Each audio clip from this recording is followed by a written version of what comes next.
Hello students, आज 10th class का chapter start करेंगे रासायनिक अभिक्रियाएं और समीकरण। Chemical reaction and equation. देखो, इस चैप्टर को हम अलग अलग वीडियो में पूरा करेंगे। ये है पहला वीडियो, जिसमें हम देखेंगे भौतिक परिवर्तन क्या होते हैं, भौतिक परिवर्तन क्या होते हैं, रासायनिक परिवर्तन क्या होते हैं, इन सब में क्या डिफरेंस होता है, ये सब इस वीडियो में हम समझेंगे। या हो सकता है हम इसमें सिर्फ भौतिक परिवर्तन ही कवर कर पाएँ, क्योंकि फिर लंबा हो जाता है वीडियो।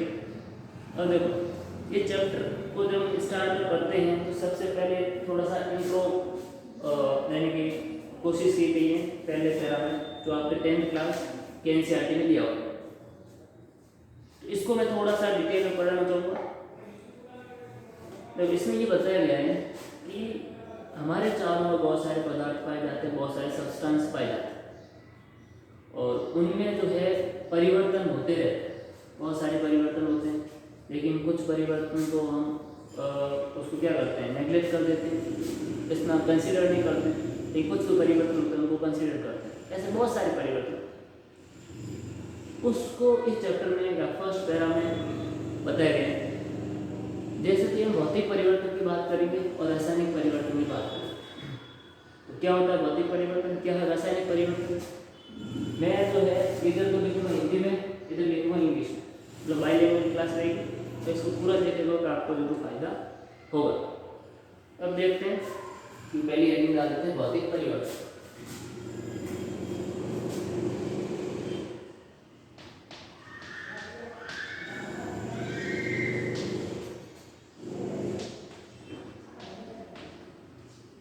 भौतिक परिवर्तन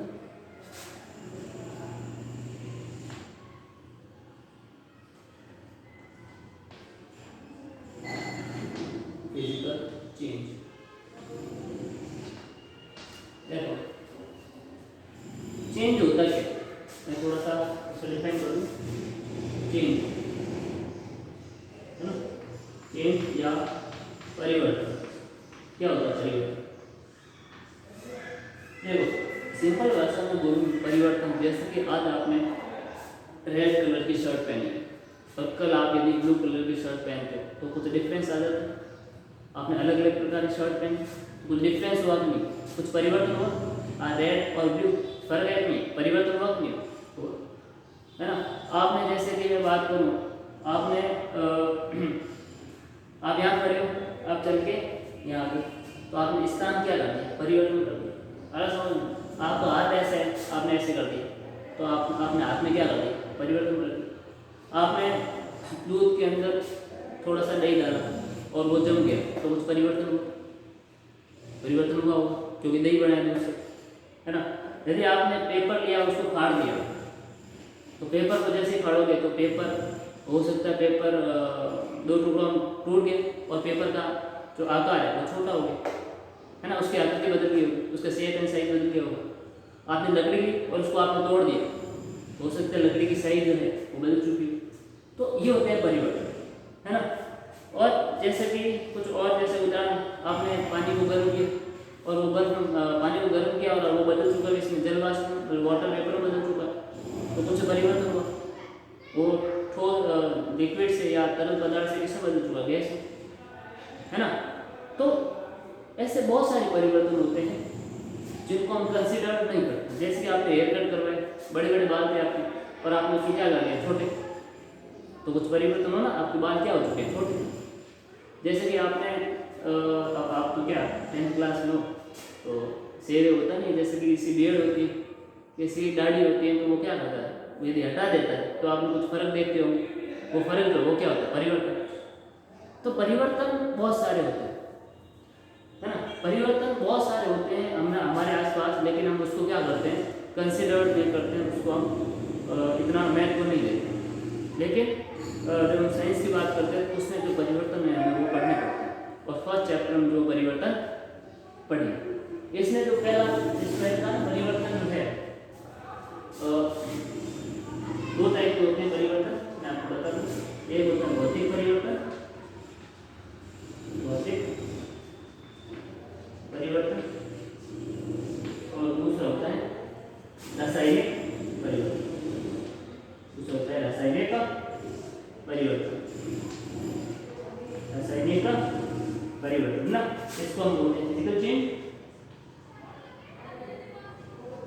फिजिकल चेंज और इसको हम बोलते हैं केमिकल चेंज। केमिकल चेंज, ठीक है। तो हमारे आसपास जितने परिवर्तन होते हैं ये परिवर्तन दो टाइप के हो सकते हैं, है ना। जैसे कि आपने बोतल ली और बोतल को आपने क्या किया, उसको दबा के उसको थोड़ा सा मोड़ दिया, तो पहले सीधी थी बोतल, अब वो मुड़ चुकी है, तो कुछ परिवर्तन हुआ होगा, है ना। तो ऐसे बोल, जैसे कि टेबल है, टेबल आपके सामने रखे, आप उसको क्या कर दिए, पास में रख दिया, उसको खिसका दिया, मतलब उसके स्थान आपने क्या कर बदल दिया, है ना। तो जैसे कि लोहे का डंडा है, उसमें आपको क्या पत्थर मारा और वो क्या हो गया, वो मुड़ गया थोड़ा सा। तो पहले क्या था, पहले मुड़ा हुआ नहीं था, सीधा था, अब वो मुड़ चुका है, तो कुछ परिवर्तन हुआ कि नहीं हुआ होगा, परिवर्तन। तो ऐसे बहुत सारे परिवर्तन होते हैं जिनको हम क्या करते हैं, कंसिडर नहीं करते, लेकिन वो परिवर्तन होते हैं, है ना।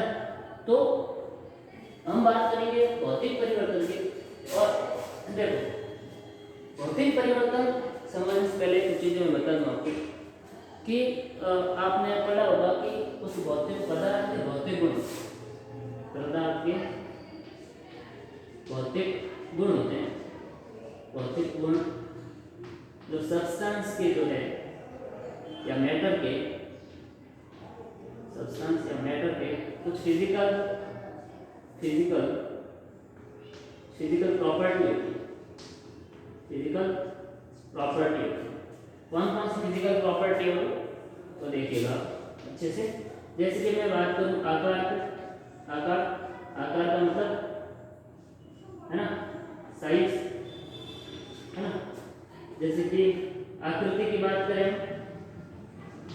है ना, शेप की बात करें, शेप, है ना, हो सकता है। उसके आयतन की बात करें, आयतन मतलब वॉल्यूम, है ना। और आप घनत्व की बात करें तो डेंसिटी, इसको हम कहते हैं डेंसिटी, है ना, ETC। ऐसे बहुत सारे होते हैं, लेकिन जनरली इनको कंसिडर करते हैं। और ये होते हैं किसी पदार्थ के भौतिक गुण।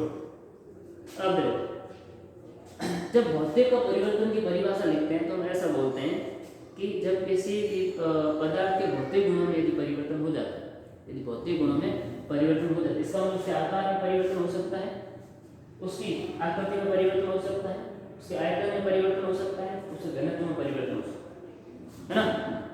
परिवर्तन हो सकता है, भौतिक का परिवर्तन में उनमें इन भौतिक गुणों में परिवर्तन हो सकता है, लेकिन उनका रासायनिक कंपोजिशन या क्या बोलेंगे, रासायनिक संगठन, है ना, जो केमिकल कंपोजिशन है वो सेम रहता है, उसमें कोई बदलाव नहीं है ना। तो जो ऐसे जो परिवर्तन होते हैं वो जो होते हैं वो कौन से होते हैं, भौतिक परिवर्तन होते हैं, है ना।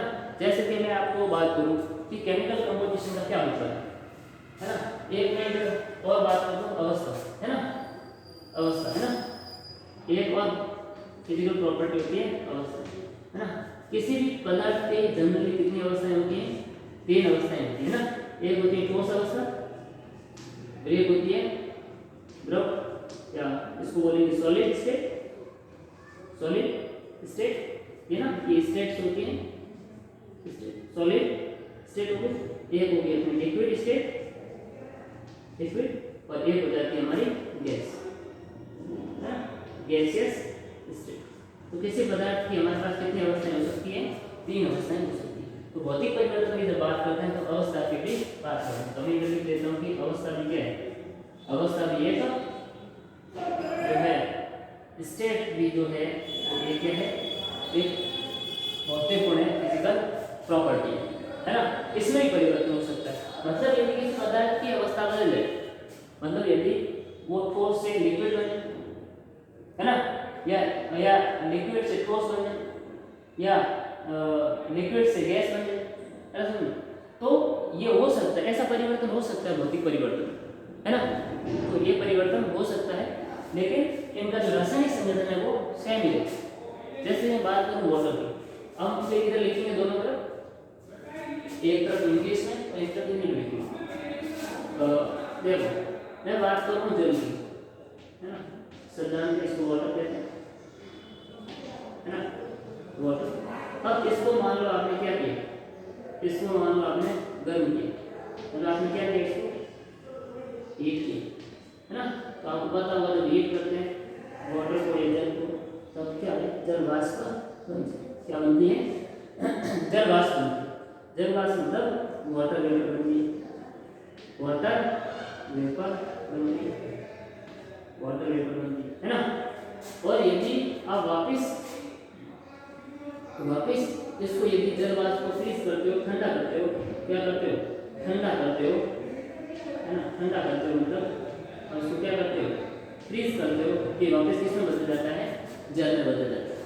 अब देखिएगा अच्छे से, देखो अब जल को यदि हम क्या करें, इसको यदि हम ठंडा करें, जल को यदि हम ठंडा करें, तो आपको पता होगा जल को ठंडा किया जाता है ना, फ्रीज किया जाता है।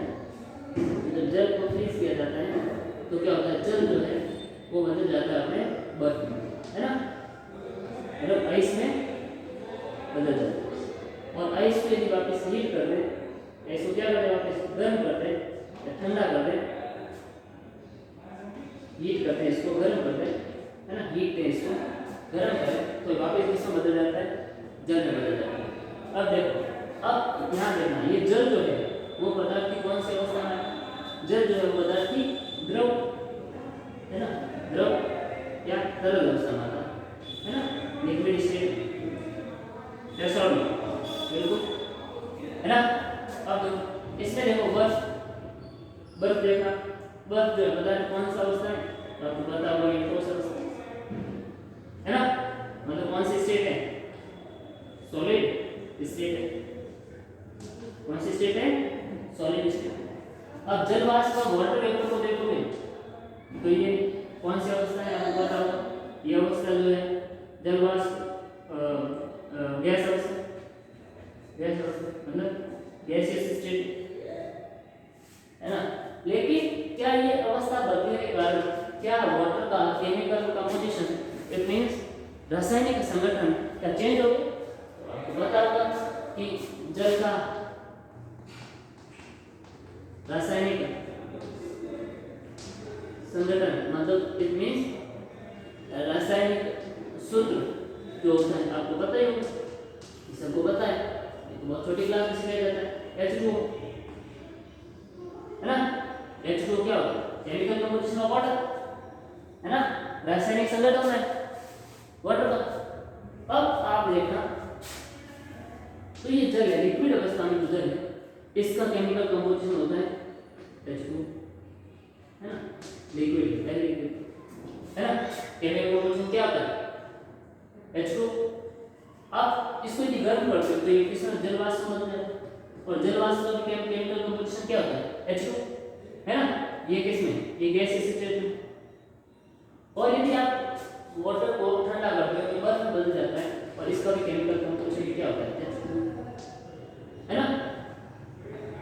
तो इसका मतलब हमें ये समझ में आता है कि देखो इधर वाटर की अलग स्टेट है ना, आइस जो है ठोस स्टेट है और सॉलिड स्टेट है, वाटर लिक्विड स्टेट है, और ये जो जल वाष्प है गैसियस स्टेट। लेकिन आपने देखा कि इधर भी दो H है और एक दो H और एक, इधर भी देखो दो H और एक, इधर भी दो H और देखो, क्या कुछ नया बना क्या, कुछ भी नहीं बना, मेरे साथ तो कुछ भी नया नहीं बना।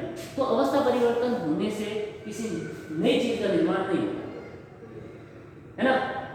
तो ये इसमें भौतिक परिवर्तन में होता है।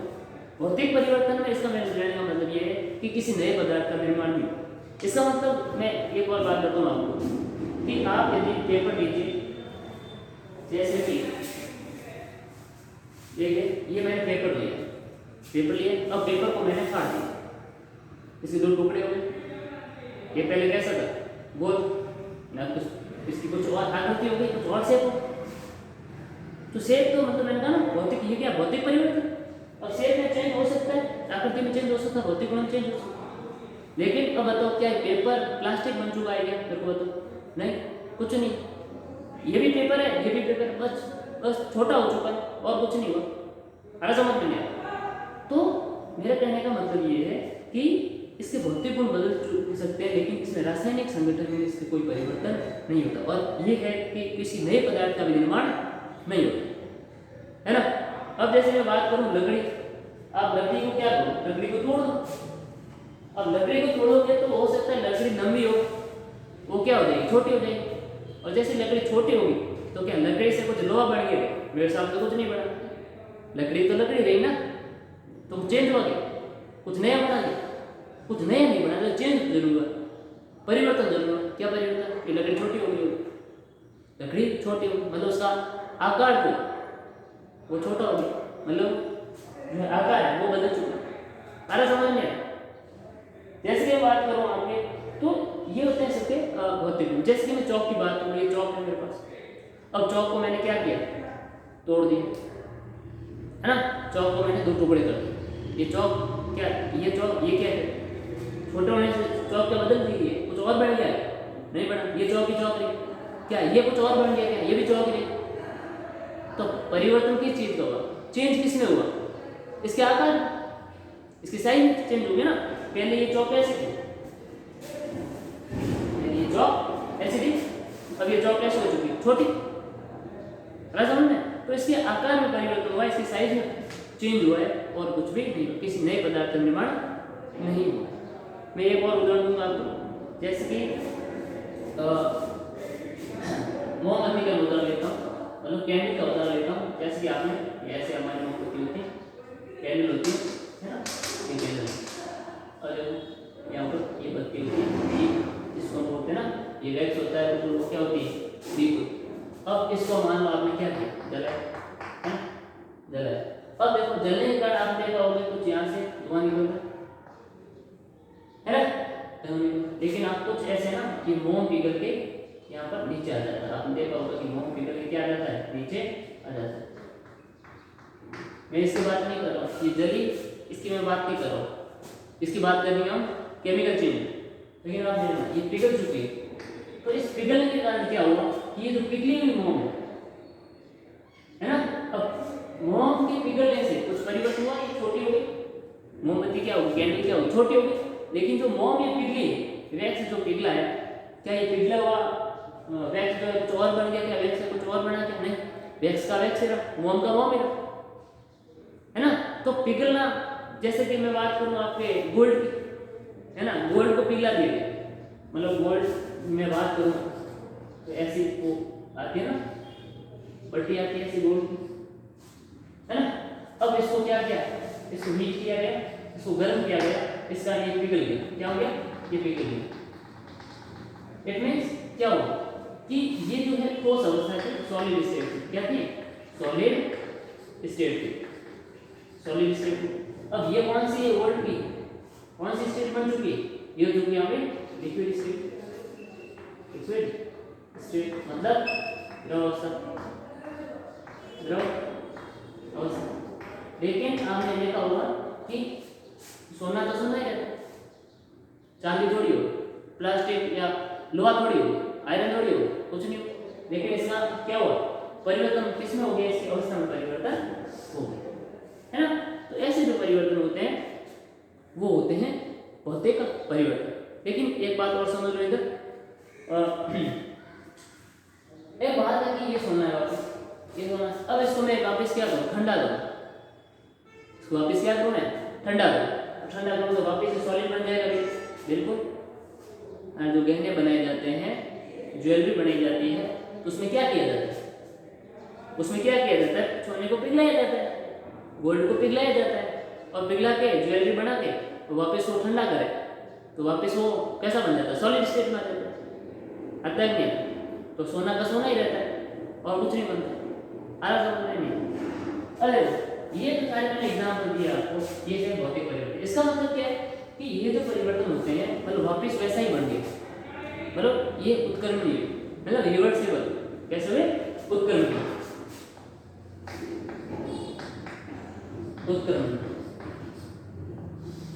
है ना, उत्क्रमणीय। मतलब ऐसे जो परिवर्तन होते हैं वो कैसे होते हैं, उत्क्रमणीय परिवर्तन होते हैं, मतलब इनसे वापस बनाया जा सकता है। जैसे कि आज लोग जैसे जल वाटर है, और वाटर को मैंने गर्म किया, क्या बना, वाटर वेपर बने। अब जो वाटर वेपर है उसको मैं वापस क्या करूँ, ठंडा करूँ तो वापस क्या मिल जाएगा, और समझ में, वाटर वेपर को वापस मैंने क्या किया, फ्रीज किया, तो वापस क्या मिलेगा, वाटर। और यदि देखो वाटर को यदि मैं ठंडा लूं तो क्या बन जाएगा, आइस बन जाएगी। और आइस को वापस गर्म करूं तो वापस क्या बन जाएगा, वाटर। अरे समझ में, तो ये वापस बन सकता है, मतलब परिवर्तन स्थायी नहीं है ना। स्थायी का मतलब क्या है, जैसे कि आपने दूध के अंदर थोड़ा सा दही डाला, जामुन डाला, तो दही बदल गया। अब क्या दही वापस दूध बनेगा क्या, नहीं बनेगा। तो ये परिवर्तन क्या हो, स्थायी हो, परिवर्तन परमानेंट हो गया, है ना। परिवर्तन क्या हो चुका है, परमानेंट। लेकिन ये परमानेंट नहीं, ये वापस बदल सकता है ना। जैसे कि चौक को मैंने तोड़ा, अब चौक का बुरा जा करके मैं कैसे ही करूँ, मैं उसको वापस मशीन में डालूं तो वापस चौक बन जाएगी, है ना। चौक बनने जो भी मशीन उसमें डालूंगा तो क्या बनेगी, चौक। पेपर है, पेपर ये घर में पेपर खराब होते हैं तो रद्दी वाले को देते हैं, रद्दी वाला क्या करता, वो जाके कहीं डब्बे में दे देता है, वहाँ से नया पेपर वापस बन के आ जाता है। तो पेपर से वापस पेपर बन गया, हमने उसको फाड़ा किया कुछ भी किया, लेकिन वापस पेपर क्या होगा, बन गया। तो ये जो परिवर्तन होते हैं वो कैसे होते हैं, उत्क्रमणीय परिवर्तन होते हैं, रिवर्सिबल चेंज होते हैं। कैसे होते हैं, इसको बोलते हैं रिवर्सिबल उत्क्रमणीय परिवर्तन, है ना। उत्क्रमणीय परिवर्तन मतलब reversible change, okay, reversible change, है ना। या हम इसको कह सकते हैं जैसे कि ये परिवर्तन जो होते हैं स्थायी होते हैं, अस्थायी, बिल्कुल स्थायी होते हैं, स्थायी नहीं होते, है ना।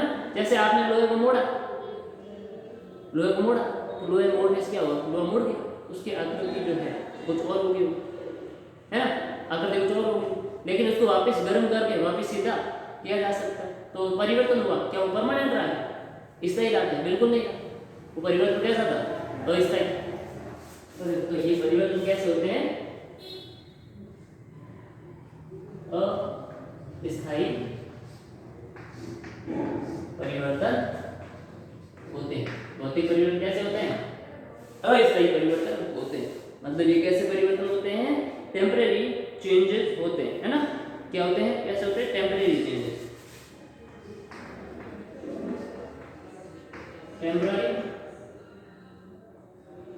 Temporary change. ये चेंज कैसे होते हैं, टेम्परेरी चेंज होते हैं, है ना, टेम्परेरी चेंज होते हैं, स्थायी परिवर्तन नहीं होते हैं, अस्थायी परिवर्तन होते हैं। तो आई होप, मैं ये आशा करता हूँ कि आपको ये भौतिक परिवर्तन समझ में आ गए होंगे, है ना, फिजिकल चेंज समझ में आ गए। अब हम क्या करते हैं कि स्टूडेंट्स को जहाँ पर तकलीफ आती है, भाई ये तो हर कोई समझा ही देता है, लेकिन जहाँ स्टूडेंट्स को तकलीफ आती है बोर्ड एग्जाम में लिखना है ना, तो लिखे कैसे, नोट्स कैसे बने, है ना। तो मैं क्या करूँगा, मेरी जितनी भी क्लासेज आएगी उसमें आपको नोट्स भी मैं यहाँ लिखूँगा, जो आप क्या कर सकते हो, नोट कर सकते हो, और जो नोट्स है वो बिल्कुल बाइलिंगुअल रहेंगे, ओके। तो हम इसको लिख लेते हैं, जो कुछ पॉइंट्स हैं वो लिख लेते हैं। तो ये मैं पहले इसको पूरा हटा देता हूँ और फिर जो हम लिखते हैं इधर